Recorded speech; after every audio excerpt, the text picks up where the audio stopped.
everybody, welcome to Smart IQ Current Affair classes dated 21st January 2019. These are the following articles on news which has arrived in the Hindu paper today. We shall discuss one by one. So the first is the article which is published as a lead article in the Hindu paper, steel frame or steel cage. Second is fabrication or falsification, which is related to Manrega program. And third is strategies for achieving sustainable environment, which is the report published by Niti Aayog. And fourth is census of Irrawaddy dolphin in Indo-Pacific region. And fifth one is the report published by International Energy Agency, that is World Energy Outlook Report 2018. And last is regarding the disease elephantiasis and the actions taken by the Maharashtra government, because very important news for today. Beginning with steel frame or steel caged, this topic becomes very important with UPSC perspective, as this topic comes under the part of GS2 paper, that is polity, constitution and governance. In that part, subtopic called as role of civil service in democracy becomes very important, which is considered very relevant with this article. So this article speaks about three parts, that is first part, and this is second part, and finally this is third part. So this article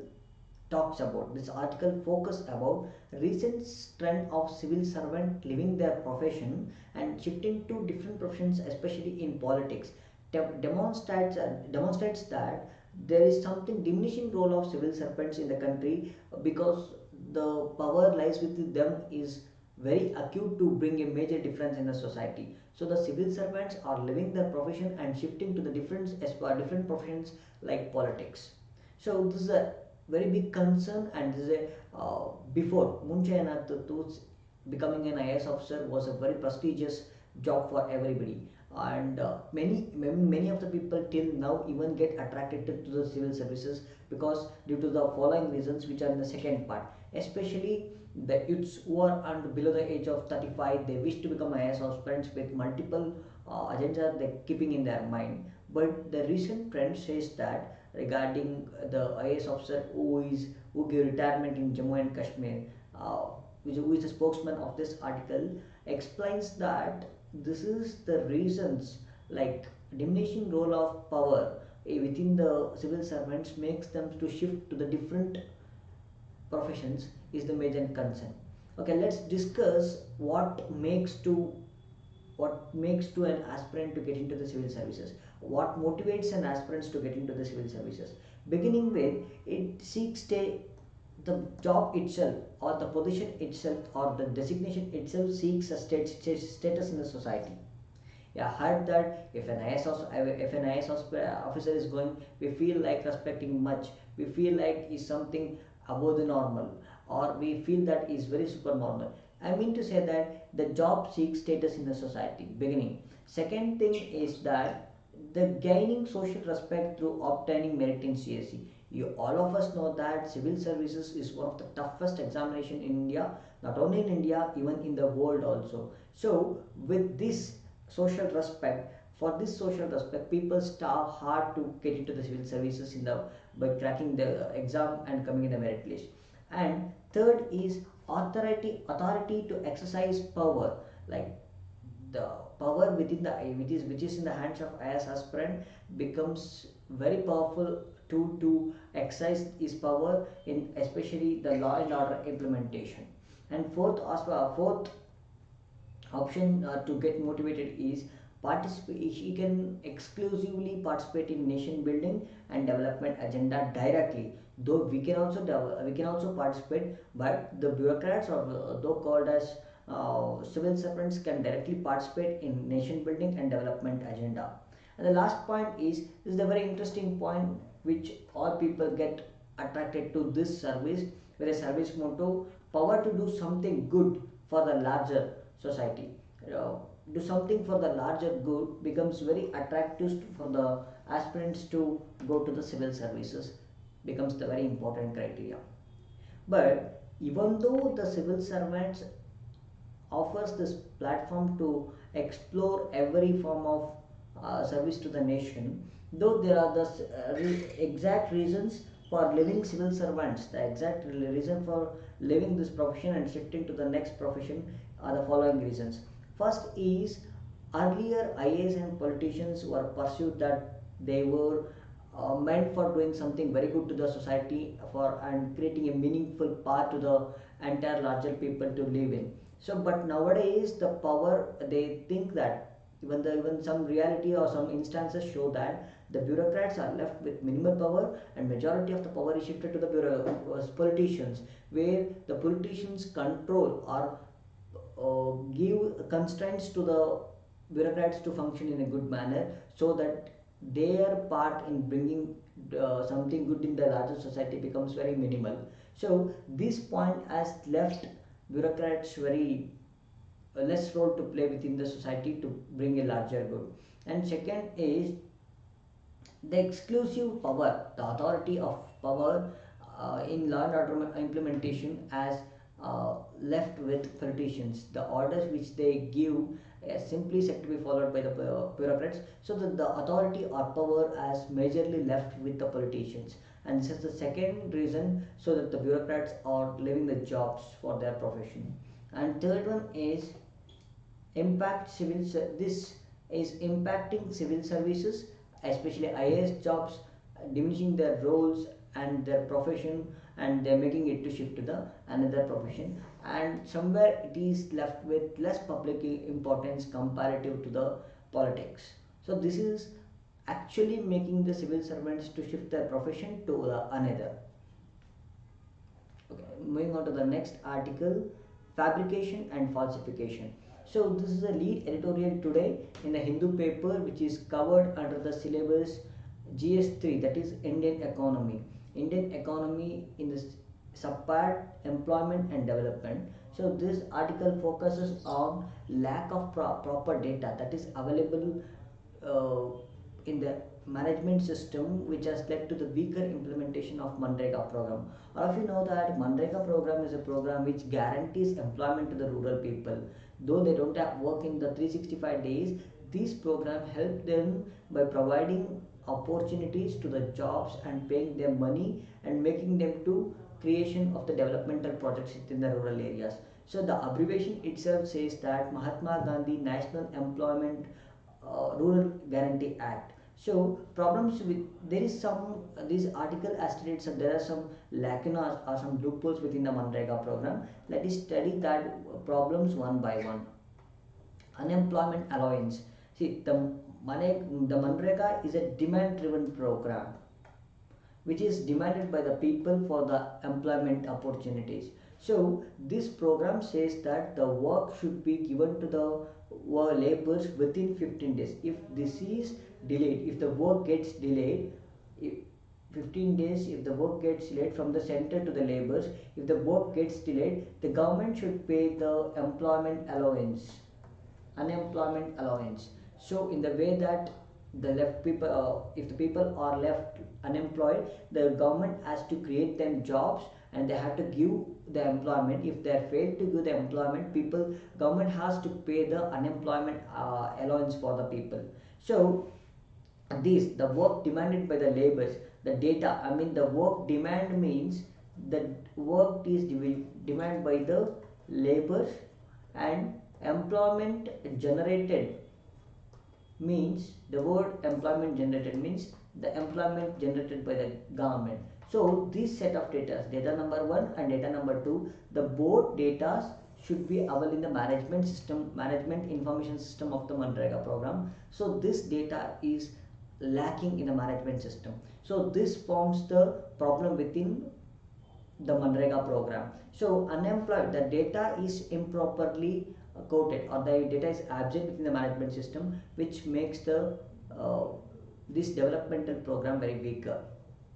So coming to the next point, under provision of work, there is lack of alternatives to capture work demand from the laborers. If it is a labor, you have to there is a lack of opportunities, offline opportunities to capture the work demand of the laborers. So which means that management system is only available online. So the amount of work generated, I mean the amount of work demanded and employment generated, this data is completely lacking within the management system of the Manrega program. So the lack of funds and also the funds allocated has been very shortly, is very acute. The if imagine example, if the fund allocated within for one current year is something 500 crore, so this crore will get exhausted within January, which should come at least up to March, mean up to the end of one current year. But these funds are getting very exhausted or very acute, means the allocation of budget to this program is very low, so which also makes this program very weaker. And the last is delay in compensation. So another thing is that if the labor earns 300 rupees in Manrega program, so this 300 rupees, it has to be paid in 15 days. So if this amount is as if this amount has been paid very lately, crossing 15 days, government has to pay compensation for this delay. So there is, even the data is lacking regarding compensation. So and it also makes a burden for the exchequer to pay again delayed compensation. Okay. These are the problems stated by this article, making this Manrega program weaker and weaker. So this is regarding fabrication and falsification of Manrega program. Moving on to the next article, that is strategies for achieving sustainable development. Recently, Niti Aayog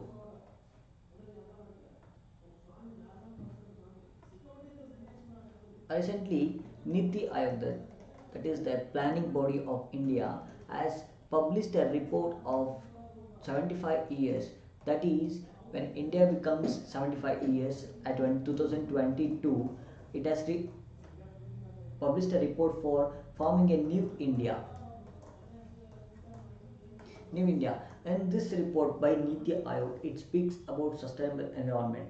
With the environmental perspective, it has given a 5 pillars for sustainable environment. But this article states that something is lacking in overview of this report or comprehensive approach. It has missed many elements in providing sustainable environment to the new India when India becomes 75 years, when India becomes independent, when India gets independence after 75 years and by forming their new India. So in this report, in for UPSC preparation, you need to prepare for this mains answer writing by using this report. This report becomes very important. There are when it comes to the environmental part, this key features becomes very important when it comes for providing sustainable environment. The report states the 5 key pillars, that is limit crop residue burning, means by preventing stubble burning in the farms, and second one, that is providing efficient solid management system in India, and third one is conserving forest, thereby providing forest management, and also the reduction in air, water and noise pollution, and finally the helping in climate change mitigation, which is a very big concern around the world. So within these 5 key pillars which are going to provide sustainable environment for India, for forming new India, there are many lack of features which are missing for providing sustainable environment. So this article highlights that particular key features which are missing in this key, which is missing in this Niti Aayog's report. That is arresting land degradation and soil erosion, and water conservation techniques, which has to bring the agriculture system to the top, that is missing, and conservation of non-forest. The report only states about the forest ecosystem, not about the forest ecosystem, which is a very big lack for that particular report. And forming a dedicated entity for grassland is very missing, and mining and coastal wetlands. So bringing up the marine and coastal wetlands is missing in this, and mountain desert ecosystem and conservation is absent. So tackling increasing presence of toxic chemicals in water, which is a very big problem for India. India is missing, and limiting measures for preventing environmental damage caused from mining and some other ecological disturbances is missing. And the top report doesn't speak about tourism or forest loss caused from the larger developmental projects like larger river valley projects, and even phasing out chemical fertilizers and bringing organic fertilizers. It's very big absent in this report, and it doesn't give any stress regarding local communities on decision in infrastructure projects, where it makes a central law by not even considering the local people of the community which is present in the forest, and doesn't speaks about environment sensitive zones. So these all very big factors or very sensitive factors which are present in detail here are very much missing in this report, which is going to form a new India for the 2022, thereby India completing its independence by completing 75 years. So these are all the facts which is absent in this particular report, and this article highly states that. So moving on to the next article. So the census which was going on has been concluded. So this particular article news becomes very important in the GS3 paper, where the subtopic is environment, ecology and biodiversity.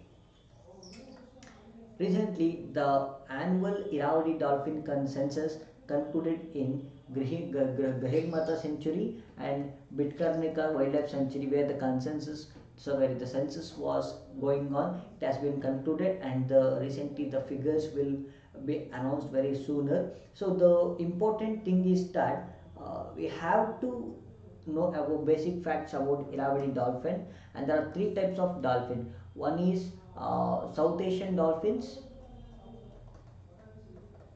South Asian dolphins, where there are two sub dolphins, like one is Indus River dolphin and one is Ganga dolphin, and other is major part is Irrawaddy dolphin.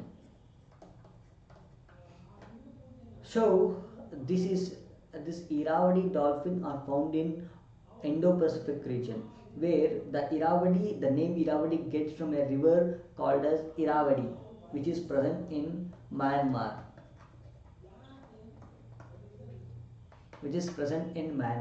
So when it comes to the species, when we study about something species, wildlife species or marine species or even birds, migration of animals, birds, something like that, four factors will become very much important with the UPSC perspective. One is we have to study their habitat. If we are now today we are studying about Irrawaddy dolphin, we need to study about their habitat and their protection, in which way they are protected legally, and what is their status of living, like are they endangered or they critically endangered or vulnerable according to the red data book of IUCN, what is their status.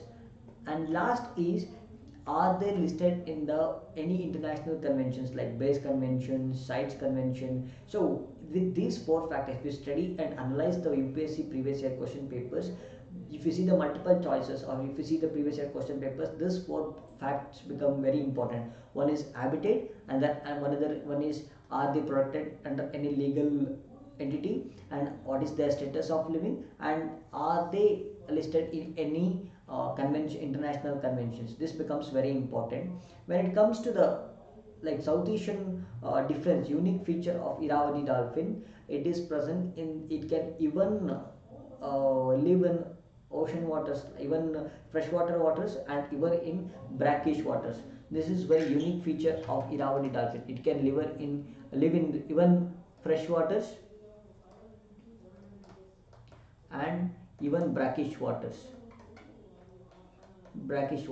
But when it comes to the South Asian rivers, Indus River dolphin can even live in freshwater rivers and brackish water rivers. But the unique features of Ganga dolphin is that it can only survive in fresh waters. So Ganga river dolphins are also called as the dolphins, which is considered as national aquatic animal of India. Remember this fact because this facts may become very important for C group and D group examinations. So Ganga dolphin becomes the national aquatic animal of India.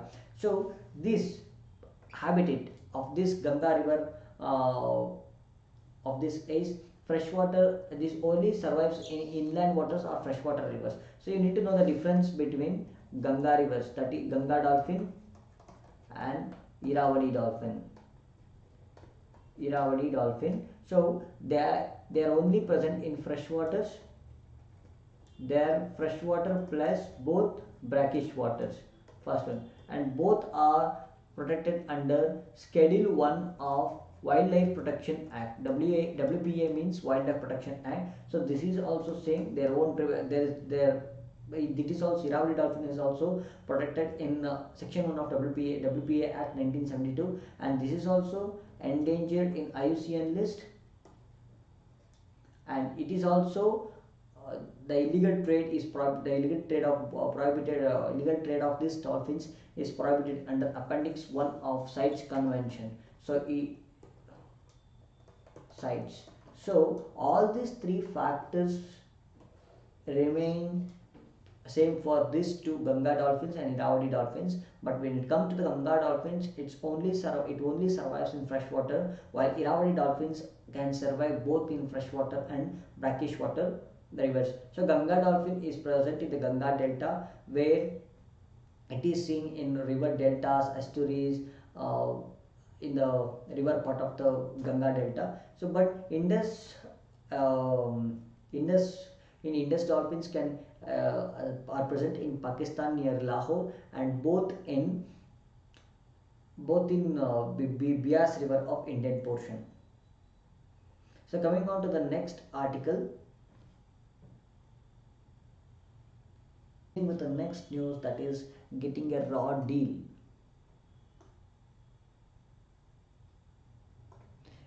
That which entire data speaks about wholesale price index. So one basic thing to know about wholesale price index is wholesale price index is released by economic advisor of Department of Industrial Policy and Promotion. So this is the department under the Ministry of Commerce and Industry. That has become very important. So many of the times the question has been asked in such a way that like wholesale price index and consumer price index are published by which department? It is published by the economic advisor of Department of Industrial Policy and Promotion under the Ministry of Commerce and Industry. So we need to know the difference between wholesale price index and retail consumer price index. So though both of them are published by the Department of Industrial Policy and Promotion, there is something exact difference between those two. So where wholesale price index talks about highlights about wholesale bulk goods, where the consumer price index speaks about retail things. So the things which come under this wholesale price index is there are three major groups under this wholesale price index. One is primary articles, another one is fuel and power, and third one is manufacturing goods. And the second important thing which is need to remember in this wholesale price index is so services are not counted in this wholesale price index. So it is the average change in the prices that the main function of this wholesale price indexes is to measure the average change of prices of commodities while at the time of early transaction which are in the bulk sale. This is the very big objective of the wholesale price index. This factors becomes very important with the UPSC prelims part. So coming on to the next news, the International Energy Agency, which has published its report. This is very important. The international body which is concerned about energy it's released its annual report, that is called as World Energy Outlook Report 2018. This report highlights about the energy trends, global energy trends, which is expected to go by 2040. I mean, if this is an energy agency, Energy Agency. This talks about the global trends regarding energy. What are all the global trends that are going to be happen by 2040? So this highlights the impacts of the energy within the in the global arena. So it also speaks about law and demand, supply and demand of energy, and what are all the carbon emissions and pollution tech and energy access. This report highlights about all these facts, what is going on with these parts like supply and demand, carbon emission, air pollution, and energy access. So it also highlights that new policy scenarios which takes into account that the current and future energy policies of several government. So it compares them with one government with another government regarding this policy scenarios which is concerned with the energy part. So it pushes them to meet sustainable developmental goals, and also help them to stick to the Paris Climate Agreement, which is very important in controlling the pollution and bringing climate change to the lesser level. And it also tells how to handles the air pollution, and ensuring it also ensures the universal access to the energy. So going on, this article also tells that shift in the energy mix by 2030, the energy where we are relied more on coal will shift it to the natural gas, because natural gas is going to be the energy for the future in the future part. So which becomes very major, which gives a big role for USA to export, and China will become the largest net importer of the natural gas. So and it also speaks about great thirst on renewable energy due to the exhaustive use of non-renewable energies and complete reliance on the non-renewable energies. People are thinking of shifting into the renewable resources. So with these greater thirst, the thirst for renewable energies is going to shift from 25 to 40%. So the report publishes all these things, and where it says when America will become a greatest exporter of natural gas, USA will become greatest exporter of natural gas, and it will become again profitable nation regarding energy. So it speaks the reports highlight about all these facts, which becomes very important for the mains examination purpose. So moving on to the last article, that is state armored with triple death therapy to fight elephantiasis. So this is a disease, lymphatic filariasis, that impacts the lymphatic system and will lead to the abnormal enlargement of the body parts, which results in the thickening of lymphatic tissues in the body. So there is a mosquito, filarias parasites, which are injected by the mosquito to the humans, cause this damage to the human body, thereby impacting the lymphatic system, become the very one of the miserable disease in India, and which is also leads to the disease called as lymphedema, means it deals with the tissue swelling, and also it leads in elephantiasis, skin or tissue thickening in the body. So the Maharashtra government is has determined to end this to stop this or eliminate this disease by providing three drug therapy for this particular disease. So the action of Maharashtra government becomes very important in the current affairs part, and where diethyl carbazamine, citrate, and albendazole are used in the three drug therapy for treating elephantiasis, for treating this particular disease, and where the government is providing in the three phases by using these three drugs. The name of the drug and name of that this disease, lymphatic filariasis, and which is caused by the filariasis parasites, which is found in the mosquitoes, which are also called as roundworms, and which belongs to the family Filariodea.